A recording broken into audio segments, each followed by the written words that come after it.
Hey, it's Ashley And Patty, and we are your co-hosts for the Phoenix Forte podcast. Join us to connect to healing and joy after divorce by chatting with phenomenal guests, fearlessly confronting hot topics, and feeling the spirit with our mic drop moments.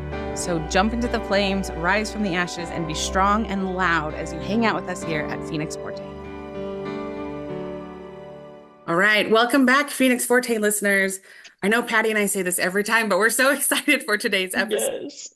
We have with us the incredible Dr. Jennifer Finlayson-Fife, and we are so excited to just get to know you a little bit more and get some of your thoughts. I always like to have our guests introduce themselves because I feel like you know yourself better than I know you. So if you wouldn't mind just taking a few minutes and introducing yourself to our listeners. Sure. So I'm Jennifer. I am married and have 3 kids. They're all adults now, young adults. And I wrote my dissertation on LDS women and sexual agency finished it in 2002, and then was home with my kids for a number of years. And then in about 2009, started my practice and started doing podcasts, which was all new back then, talking about my dissertation work. But I've just progressively done more and more work with men, women, and couples around sexuality, intimacy, and how to create a healthy relationship to oneself and to a partner if you're married. And so I do online courses, I do podcasts, I teach live events. I just got back from a series of events, but I love what I do. It's amazing work. We love what you do too. It is such amazing work. And I love that you're opening up a conversation that needs to be had in a healthy way that's not like taboo. It's just, hey, let's talk about these important things. Yeah, absolutely. Yeah, especially within religious communities, it can be very challenging to talk about sexuality because we think of it as this sort of lesser part of ourselves and, kind of the indulgent part of ourselves. And of course, it can be that we can relate to it in ways that are destructive to ourselves or to our relationships. But it's also really a gift, our bodies, our sexuality, our capacity for intimacy.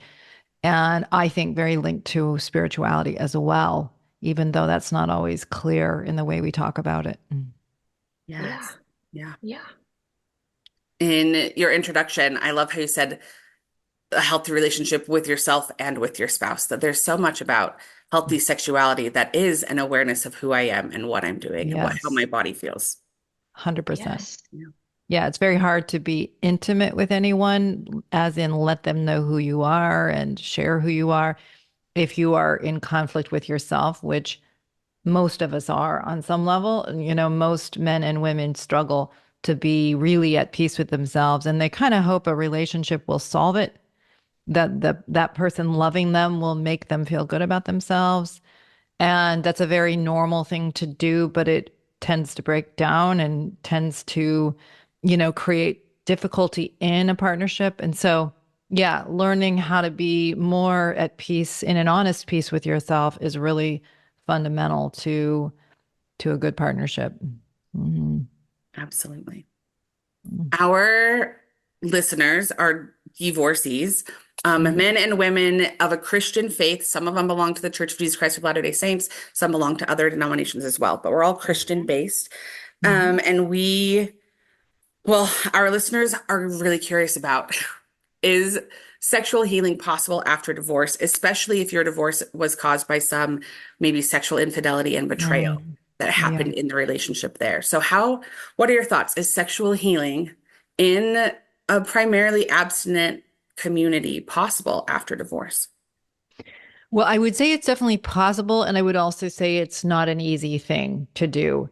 That is that because sexuality is so core to our sense of self, that when we confront negative meanings, either we were abused at some point or we had a partner be unfaithful, or we have acted in ways that are kind of counter to our own values, it can kind of lock in a way that makes it easier to just want to stay away from the sexual part of ourselves, because it's just like the vulnerable part. And so it's not unusual to want to just kind of build a barrier to it. and sort of disengage and find a way to be happy without it. And it's certainly an understandable thing, but I do also think that when we build a barrier between ourselves and our bodies, we are often just not really as at peace and comfortable with ourselves as we could be. So I don't think it's an easy thing to do, but I think it is an important thing to do to, at a minimum, make peace with our bodies and our sexuality and our sensual nature. Um, and I think that that healing can happen in a relationship if you're in a good relationship, or it can happen in relationship to yourself. You know, I think probably the ultimate expression of it is to be able to be in an intimate partnership with someone who loves you, right? I think that's probably the ultimate expression, but I think we can find healing and peace with ourselves, whatever our situation. Yes, absolutely. Mm. Yeah. I really love that. A lot. And I love that you like what you said is rings so true. Like even in different like groups that I've been in for group therapy and different things like that. Like I find that a lot of the women do share like they just have no interest in dating, no interest in Yeah, ever finding somebody sure. again, like trying to just find out a way to just be happy and content, Yeah, just being by themselves for the rest of forever. And like, and again, I see what you're saying too. Like it's completely understandable considering yeah, like the trauma and all the betrayals and things that they've experienced that they just want to like close all that off. But I love that you yeah, highlighted that just that creating that barrier is maybe, not necessarily the most helpful or healthiest thing necessarily, like creating that barrier within ourselves. yeah. Yeah. Right. Yeah, I would say like certainly it can be the most right thing to do. And, I sometimes say to my clients, like, it has to be a pretty good person to be better than being alone. You know what I mean? Like, what I mean is, Right. I'm Yes. not really somebody who thinks, just get married no matter what, partner no matter Right. what, have a sexual relationship no matter what. No, I mean, I think the relationship with your own peace of mind is primary. And for some people, that might mean, look, I'm going to be a good aunt, a good uncle. I'm going to have a dog and and be happy without that. And I really do respect that as a legitimate option for many people. Um, and sometimes we do it more defensively and reactively when it's almost like we're trying to block that we desire to resolve something. And again, it's understandable, but it might also be that there's some healing that we need to do there or something we are afraid to take the risk.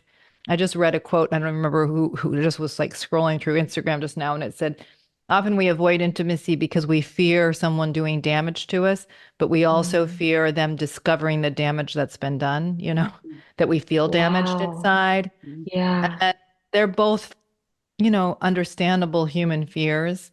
But I think that when we risk loving, when it's with somebody that it's wise to open up to, when it's an act of faith about our own worthiness, well, it can be deeply healing, if we're able to choose wisely. Yeah. Ooh, I love that differentiation between this is what I'm doing because it takes a really good person to be better than being alone. Yeah. And this is what I'm doing because I'm afraid of even exploring that option Right. right now. And Right. I've just got Exactly. defenses up. Yeah. Such an, Yeah. Hmm. Hmm. Yeah. yeah. You mentioned the importance of making peace with myself and making peace with my body. Mm. What might be some steps? How do we make peace with that? What are some things we can do? Yeah. Well, I think that for starters, we have to maybe look honestly at what we reject. And sometimes these are messages we learned growing up in our homes or coming out of a difficult relationship.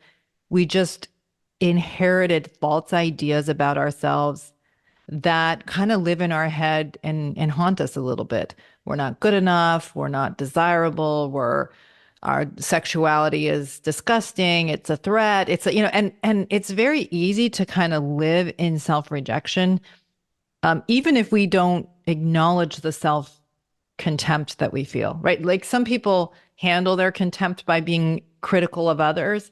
Some of us handle it by being very self-critical, but we're living in a kind of self-deception. We're living in a falseness, and it's a falseness that erodes our spiritual peace. because whenever we live in a false idea, it erodes our peace of mind. And so I think sometimes it's just becoming more aware of those internalized beliefs because sometimes it's the water we're swimming in. We don't even really acknowledge that it's there. It's just so normal for us. And getting them more explicit, and whether that's meeting with a good therapist or coach, or whether it's in our own meditative process, being able to kind of challenge the non-truthfulness of it. Faith, a lot of times we think of faith as like believing in things that don't really make sense to us, but we need to just like believe them anyway. And I don't think that's the best understanding of faith. I think of faith as we actually believe in goodness. We believe in God. We believe in the worthiness of our souls. And we're willing to act in that truth, even if we don't fully feel it or fully understand it. And to love another person and to dare to be loved is an act of faith. It's to Yes. take a risk and believe in the ultimate goodness of human beings, of God, of reality, even when there's so much evidence of darkness and people taking advantage of each other. And especially if you've come out of a difficult relationship, your cynicism is going to be lurking there, ready to kind of destroy your hope. And so I don't believe in foundationless hope. I don't mean just believe in anything or just, take a risk even if it's unwise to do it, but being able to believe that, look, I matter even if I can't hold that in my heart all the time. I'm worthy of love, even if I can't hold on to that truth. And so I need to live in the truth of who I am, especially if I'm going to attract someone who can see that truth also. Too Mm. often we want someone else to solve that question for us rather than solving it within ourselves and in our own relationship with God. What you just said about when we live within the idea that erodes our peace, when we live within a false idea that it erodes our peace of mind and it erodes Yeah. who we are. And then this idea of finding the truth of who I am and of my worth. The scripture that came to my mind was the worth of souls is great in the sight of God, and just allowing myself, even if I don't necessarily feel that truth, to just Yeah. believe that my That's worth right. is great in the sight of God. My worth is great Yes. for me personally. Yes. Even if maybe the partner that I was with didn't recognize that worth or treat Yes. worth, even if in my past I haven't recognized my worth or treated Yes. worth, but beginning to start a reframe of just, no, I am of worth, and I can identify those thoughts that would suggest otherwise. Yeah. Well, and so often, when this is not a perfect ratio, reality, or how to say it. This is not perfectly true, but what I would say is so often how we relate to ourselves teaches other people how to treat us. Mm, So oftentimes we will attract a partner who relates to us in the way that the worst part of us relates to us. mm, Then it can reinforce it must be true because this other person that I loved thought the same thing. And yet none of it's true. It's just our human limitation, not being able to see our true value, not being able to see ourselves truthfully. And, prayer for me, especially when I was a little younger, was so much about, God, help me to see myself as I am, not as I fear I am, mm. help me to, and, sometimes I would catch a glimpse of it, but what I think it was for me more was just believing that it was true, even though I couldn't feel it, Yeah, and just acting from that place, yeah. acting, you know, in the faith that I matter and that investing in my well being is worthy to do that, and doing what's right to make my life a life that I don't want to run away from is is a good endeavor, not a selfish one, but a good one. And I think just having faith in that idea means I was able to act in a way that created more goodness in my life and then made the feelings come along after the fact. Mm, Mm. I love That that. is like so cool and so like so much easier said than done. I think like really Mm, mm, adopting and putting that yes. that into practice. You know, I think even me, who's I've been divorced like for, I think almost 4 years, something like that. And it's something I still have to like regularly remind myself of that I Yeah. like even, and it really does help to just act in, I love that you're saying that, act in the faith that I matter, even if I'm not feeling that, even if whatever, Yeah. and the feelings do catch up. Like I have had Yeah. many experiences where as I do put that into practice, like I have really found that to be true, That, that and yes. even though like sometimes moving forward in that, it feels like I'm gonna jump off a bridge. Like that's what Yeah. I'm doing. It's like a life or death thing. And it's Yeah. like, but are we sure that I really do? Like, are we sure that Yeah. are we sure that this matters? Are we Yeah. sure this is okay? Yeah. And but just continuing to press forward is yeah, it is extremely, extremely hard. Like that's where the work is, I think, and really putting the work in it, but it is so worth it. So Yeah. worth it. Yes. Yeah, I sometimes say self-respect is something we do more than something we feel. I mean, I think we Yes. do feel it later, but it's more the way we act in our life. And I also think that many of us have learned that it's almost more virtuous and more comfortable, even as uncomfortable as it is, to think little of ourselves. Like it's like somehow more virtuous, more, intuitive to just kind of trash ourselves and concern ourselves with everybody else's comfort, but not concern ourselves with what's actually best for us. And I think that's a misguided idea of virtue and one that doesn't Yeah. profiteth us much. It's a hard sentence. Yes. Yes, almost Mhm. like we're more holy if we are criticizing more of ourselves or pushing whatever those things down. It's like, Yes, oh, that's what we're supposed to do. This makes us Avoiding more. any semblance of pride, right? that's right. Yes. That's right. Which is Yes. again a misapplication of what pride is. 100%. Yeah. Yes. Yeah. Yeah. Mhm. I also did want to highlight too, just something that you had said right before when you were talking was about when you do open up to the right person and just kind of those kinds of things. And I remember working with a coach um back when I was first going through my divorce and everything. And that was something that she said, like, because I was very closed off, no desire of dating or anything like that. And even actually Ashley on this very podcast helped me a lot with that. But Mhm. it was just like, just basically she educated me that sometimes a lot of healing can actually happen in relationships. You don't have to avoid all Yes. relationships in order to Yeah. heal. That you shouldn't use those relationships to only Yeah. seek healing. However, healing is possible within Absolutely. relationship. And I feel like through the dating experiences that I've had through being divorced, that has rang say, like so true. Even the last, like Yeah. I had dated somebody for about a year ago, and it was night and day difference to what Yes. I had been Yes. used to or been treated in the past. Like just no pressure on any sort of Yeah. intimacy of any kind at all, any sort of issues, like just I mean, I was so like valued and cared for and Yeah. held and loved and desired like in such a healthy way that was like Yeah. so the opposite of what I had experienced when I was married.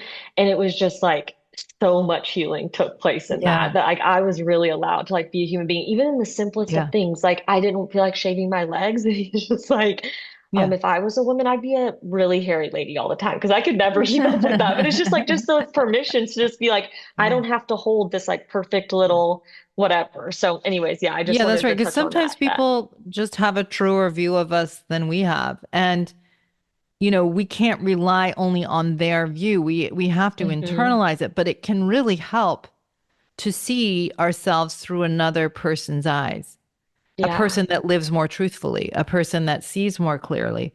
So, and it can also be very damaging to be with someone who sees you Yes. in a hostile or cruel way because it can be easy to lose hold of what is actually true. But yes, Yes. you can borrow, you know, other people's vantage point on who you are when they live in a more truthful, loving way. I will often tell my clients, I'll say something like, well, your job is to just tell yourself that what you're hearing, I'm not of worth, is not true. Yeah. Just tell Yeah. yourself that that's not true. You might not know what the truth of it is yet, but Yeah. tell yourself it's not true. And when you're not sure, when you're really like, well, here's all of the evidence that would suggest that that is true, go back to, no, wait, Ashley told me Yeah. not true, right? Like Right. Ashley can very clearly tell me that I am of worth. So Ashley can see something. Exactly. Start with me. We'll start with me Yep. for a minute.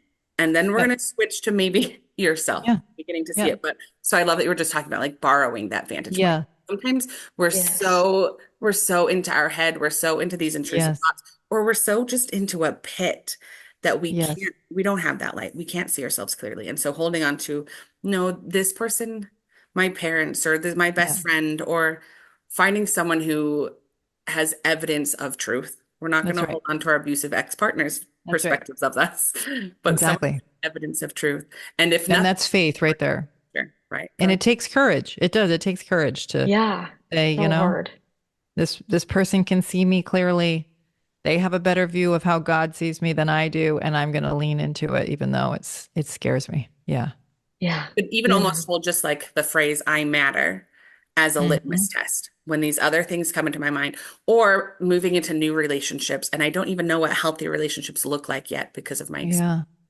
If I if I take the phrase "I matter" and use it as a litmus test, when this person is interacting with me, when I'm interacting with them, when we're having any kind of intimacy, not just sexual, do I still feel I matter?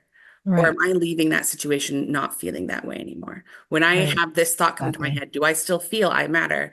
Or there's something that's taking that away to help us Yep. find the truth and when it's not there? That's right. Yeah, I love Yes. it. All right, you brought a song to share with us today. What is your song of hope? Oh, well, this is just one that I listen to a lot. It's Nothing More is the name of it, by the Alternate Routes. And it's just, let me see if I can pull up lyrics because to be humble, to be kind, it is the giving of the peace in your mind. To a stranger, to a friend, to give in such a way that has no end. We are love, we are one, we are how we treat each other when the day is done. We are peace, we are war, we are how we treat each other and nothing more. To be bold, to be brave, it is the thinking that the heart can still be saved, and the darkness can come quick. The danger is in the anger, and it's hanging on to it. We are love, we are one, we are how we treat each other when the day is done. We are peace, we are war, we are how we treat each other, and nothing more. And tell me what it is that you see, a world that's full of endless possibility. And heroes don't look like they used to. They look like you do. It just makes me cry. Yeah. We are love. We are one. We are how we treat each other when the day is done. We are peace. We are war. We're how we treat each other and nothing more. Yeah. What hits you about that? What do you love about that? Um, just the courage inside the human soul and that what it is to hope is to believe in a world where there's more love and to enact that love. Heroes don't look like they used to. They look like you do. They look like the you and me and caring, especially in a world that's so divided right now and so much hatred, right? That's been a part of our society and our conversations and so on to reach for the higher part of ourselves, the compassionate, loving part that I think Christianity is all about, and to be that loving source, for ourselves, for the people around us. That's how we find the light. That's how we find what our souls need. And it's easy to lose sight of it because it says we are love and we are war. Like we're capable of both as humans, of Yes. hostility and cruelty, as well as love and compassion, and kind of to be a hero for ourselves, for the people around us, is to lean into the loving, compassionate part of us that accepts our humanity, our imperfection, and loves in the face of it, which is just, the most amazing message and very much the Christian message. Yes. Embracing in love, even with flaws and even with character defects and even with all of those things, really embracing with that and choosing to be that loving, compassionate part of the world and really stepping in faith in that and continuing to act in that. And rather than creating that war, being this judgmental or criticizing or whatever, it's like that kind of drains all that hope away. But Yes. actually being that loving being and truly loving others and loving yourself and putting that into the world is what makes our world a much better place. And Yeah. fills our world with so much hope and so much like just peace and all of those things. Yeah, that is very, very impactful. I really love that you brought this song a lot. I Mm. really, really like it. I've never heard it before, so I'm very Yeah. excited about this. That's Yeah. so, so good. Yeah. And just thinking about our listeners and what it's like to experience a divorce where it is just that division, right? Your Oh, whole yeah, it's so world is suddenly going to devastating. division. And it's this upended war. And there's so much of that in there. And so Yes. bringing this song in with that perspective, I really loved this line, to be bold, to be brave. It is Yeah. that the heart can still be saved. This recognition of, Yes. sure, my life Yes. fell apart. It's definitely not the path that I was expecting to walk, but I've got this boldness, I've got this bravery. I know that everything's going to be Yeah. okay. I know that my heart will be healed as I bring in this love, as I bring in this oneness for myself, and I begin to heal those broken pieces of my experience in a way that Yeah. that can bring more of the Trinity, Yeah. kindness and love and compassion. Yeah. Cynicism Yeah. is so natural and so the opposite of to be bold, to be brave, right? Yeah. Is to lean Yes. into the hope and into the edge of our capacity and to believe in the possibility of a better Yeah. world in our own hearts, around us. Yeah. Yes. And Yeah. that is the very embodiment, I feel like, of that hero. I could Mm, choose to be cynical. I that's could right. see the world in this whole other way. I could lean into all of the pain and the hurt and the frustration and the overwhelm. And I can say all of that's valid and real. I'm going to take that Yeah. to therapy. And Yeah. simultaneously, I'm going to choose bold. I'm going to choose Yeah. brave. I'm going to choose Yeah. love. Yeah. Thank Yeah. you. You're welcome. If you Yeah. had one final piece of advice to give to our listeners about healing some of the sexual wounds that they experienced in marriage, but doing that while they are now divorced, what would be your final piece of advice? Hmm. It's a big question. I'm just thinking about it. I mean, I think part of learning to love ourselves more is learning to love our bodies and just how beautiful the human body is.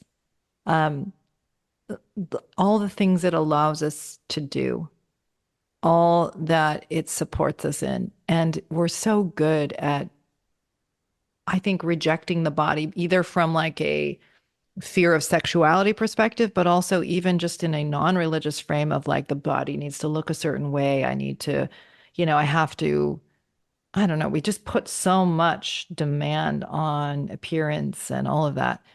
And yet here we have this amazing gift of our bodies, really, that learning to love them is so much a part of learning to love ourselves and to value the body and to be grateful for it and to appreciate it.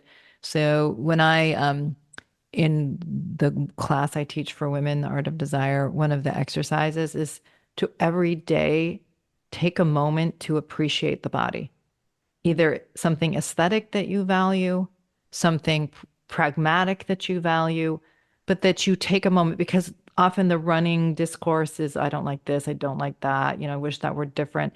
It's just so easy to live there. And it's such a hard place to live when the truth of it is there's so much magnificence about our bodies, every single one of us. And so to just change that frame, it's not like, oh, my soul is here and then I have a body. It's all the same. It's all together. So when we're hostile to our bodies, so how can I value it more? How can I take good care of it? How can I appreciate it? How can I use it in ways that bring me happiness? Like making peace with just this gift is incredibly important and is deeply related to sexuality, even if it's not overtly or explicitly sexual. It is a way of building that bridge. Oh, I I found myself getting emotional with that. Just this idea of, hey, you have this gift, you have this incredible body, and we're so inundated with all of the things that could be wrong about it. Yeah, we That are. to intentionally give time to appreciate it, to acknowledge it, to give it some love and awareness. Really, it Yeah, just, yeah, I found myself like choked up a little bit. Thank you. yeah, yeah. Yeah, yeah, I really appreciate that perspective so much. And this is an area that I personally have had to do like so much work in. And Mm, I really, really appreciate that perspective, just taking that like intentional, like even if it's just 10 seconds a day or just one thought a day that you're going to intentionally commit to have one positive thought about your body a day, whether Mm-hmm. that's the physical appearance of it or just how it, helped you digest your food today, or how Mm-hmm. it, like your lungs are opening and, you got Mm-hmm. air coming in and out or whatever it is, just that one, like some sort of intentional thought of appreciating this like beautiful, wonderful gift. I don't know. It just like kind of makes me emotional too, actually, that just looking at and thinking about ourselves and our body as, yes, this beautiful gift that for me personally ways that God gave me and intended for me to have, and just truly showing that appreciation to it. So yeah, it's another one of those things that is so much easier said than done, but can be incredibly healing and incredibly helpful. So Yeah. thank you so much for that. That's just such a empowering perspective. I love it. Like it just I Yeah. am like such a smiley person, but I'm just like makes me so excited. I'm like, yes, Yeah. that's so good. Yeah. Yeah. Yeah. Yeah, really, really good. I'm glad. Oh, well, thank you for coming on and for sharing all of these incredible truths with us. And Phoenix Forte listeners, until next time, remember you're not crazy and you're not alone, and we'll see you then. See you next time. Thanks for listening, everyone. We would love to hear from you. Please connect with us on social media at Phoenix Forte Pod, POD. Feel free to send us any questions or comments on Instagram.